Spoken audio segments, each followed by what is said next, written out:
Okay, welcome to Cheeseball Guitar Restoration Incorporated. This is starring Harry Oliver's off-brand Japanese Tele, and he has stripped the paint, and he had the neck off, and he had the electronics apart. He put all that back together, handed it off to me. I told him, no problem, you'll see it in another couple of years. So let's take a little tour around this thing. Basically a 3-saddle Tele bridge, hard to see, but the saddles are a little questionable. They're kind of bent metal. They're not the barrel style that you usually find on a Tele, so it'll be a little hard to intonate it properly, especially on the B and E, but we'll give it a shot. Looks like it's missing the plastic cover on the toggle switch. That's really no big deal. I might have one of those laying around.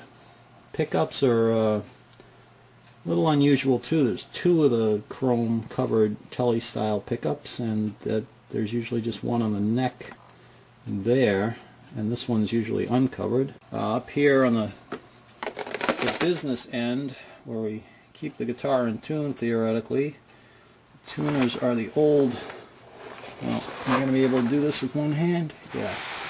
They're those old hexagonal housing tuners that used to come on all the Asian stuff.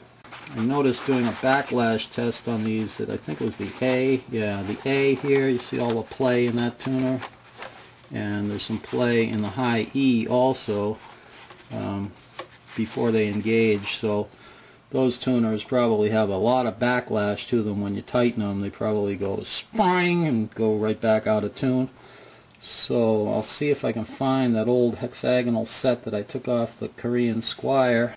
The truss rod cover is at the right end of the neck, so Harry gave it to me with the neck partially off. I already tightened the neck down because I know I can get at the truss rod from this end, which is good. And what I've done so far is I just polished the frets. I polished this end first with my little swizzle sticks, basically glorified fingernail polishing equipment, and I had this end taped off. I did all the frets up to about the 9th here, and then I taped off the high end of the neck and covered the pickup and did all the rest of them here. Found the usual gouging at the first 3 frets.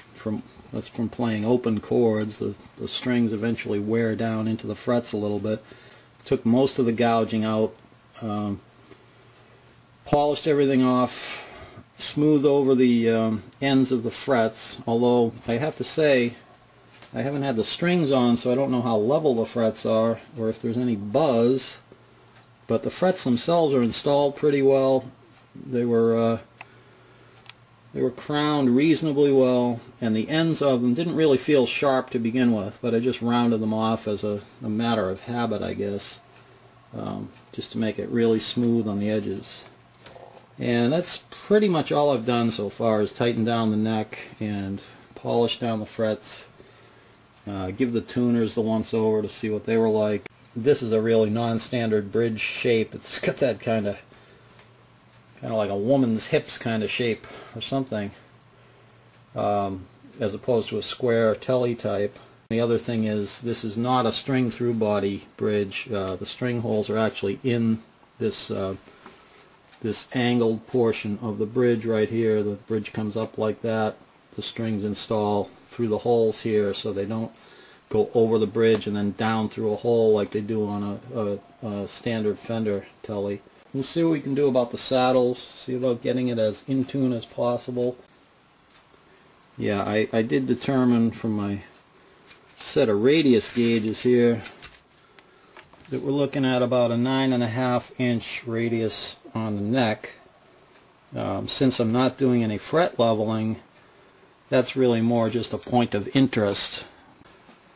So that's what I've done so far. We'll get the tape off of those frets now, and I don't know what we'll move on to.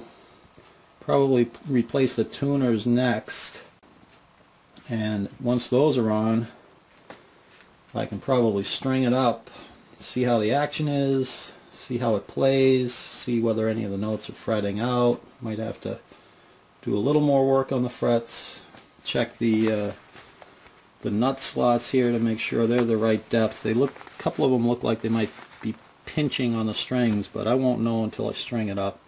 Those are all the mysterious things you cannot know until you actually play it. But all in all, pretty nice looking, and we'll get her done one way or the other. Signing off on March 14th, it's me, Ham and Egg Guitar. Bye-bye.